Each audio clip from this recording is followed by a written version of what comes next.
Ilang mahalagang panukalang batas ang naipasa sa Kamara kamakailan. Kabilang na dito ang panukalang mas tangkilikin ang pagbili ng armas sa local industry sa halip na sa ibang bansa. Yan ang ulat ni Mel Moras.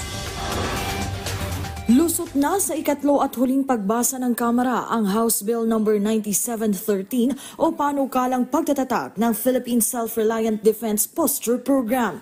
Isa itong Legislative Executive Development Advisory Council o LEDAC Priority Bill na naglalayong palakasin pa ang kapasidad ng Pilipinas sa pagdepensa sa anumang sitwasyon at wag nang umasa pa sa mga dayuhan sa pagbili ng mga armas at iba pang kagamitan. Ayon kay House Speaker Martin Romualdez, kapag tuluyang naisabatas, mas mapalalakas pa ang samahan ng military at civilian establishments at mapaiigting pa ang lokal na produksyon ng mga armas sa bansa na makatutulong din sa ating ekonomiya.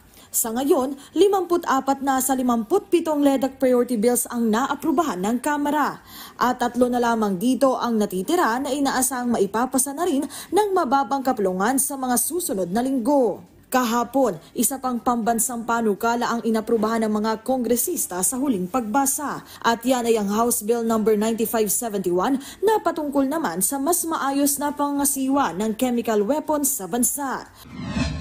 Ang iba pang mambabatas, patuloy rin naman ang paghahain ng mga bagong panukala na inaasang makatutulong para ibayo pang mapagaan ang buhay ng ating mga kababayan. Nitong Lunes, inihain ni House Deputy Majority Leader Erwin Tulfo kasama ang 4 na iba pang kongresista ang House Bill No. 9800 na nagtutulak sa pagbibigay ng payment exemption sa mga qualified indigent na magre-review para sa board at bar examinations. Mel Moras para sa Bayan.